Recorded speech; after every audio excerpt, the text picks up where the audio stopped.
Welcome to this new episode of Biology of Meaning. Today we're tackling a symptom as common as it is laden with meaning: baldness.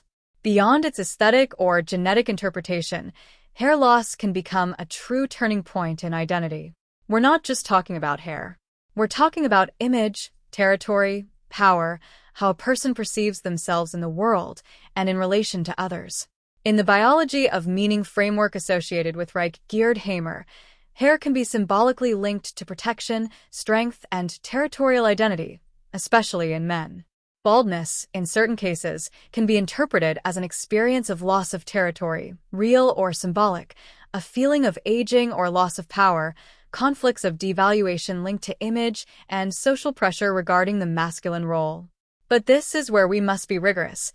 Not all baldness has an emotional origin, nor should every symptom be interpreted linearly.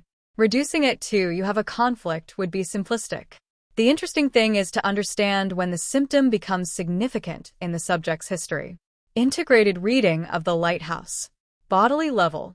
There is a clear genetic and hormonal basis: androgens, follicular sensitivity.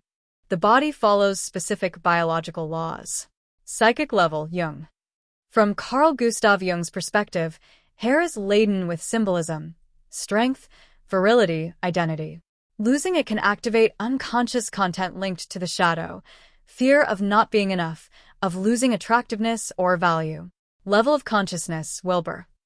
In Ken Wilber's terms, if self-worth is fixed on appearance, hair loss can generate disproportionate crises. When there is greater integration, the symptom loses its disruptive power. Biological level of meaning, Hamer. The conflict is not baldness itself, but what it represents for the individual. I am losing my place. I am no longer attractive. I am losing power. The body does not speak in words, but expresses itself in symbols. Energetic level, traditional Chinese medicine. Hair is related to the kidney, Jing essence, and blood. Weakening of Jing equals loss of hair vitality. Chronic stress affects the liver and qi circulation, and excessive control or tension affects the scalp. Medical and philosophical Taoism. From a Taoist perspective, hair is part of the natural expression of Jing, spirit.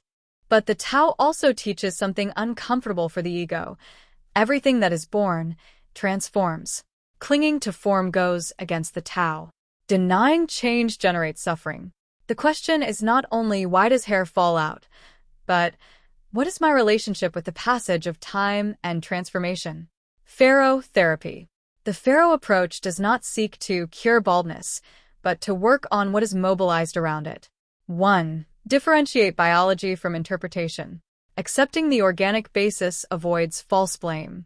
2. Explore the subjective impact. What does losing hair mean to me? Image? Age? Desire? Power? 3. Work on identity. Shift the personal value from appearance to a more integrated identity. 4. Emotional regulation. Anxiety, comparison, shame. Bring them to consciousness and process them. 5. Reconnect with the real body. Not the idealized body, but the lived body. 6. Taoist integration. Accepting change as part of the life process. Not resignation, but deep understanding. Prevention. The problem isn't baldness. The problem is building a fragile identity sustained solely by image. Educating about a broader identity protects against any bodily change. Baldness can be just a biological process, or it can become an identity crisis. It doesn't depend on the hair that is lost, but on the meaning we give it. When self-worth stops depending on the mirror, the symptom loses its power. Subscribe to the channel. Like this video. Comment with where you're watching from if you're a healthcare professional, and tell me if you'd like to be a Pharaoh coach. Share this video to raise collective awareness. Study with ESSI, the Pharaoh Integral Method.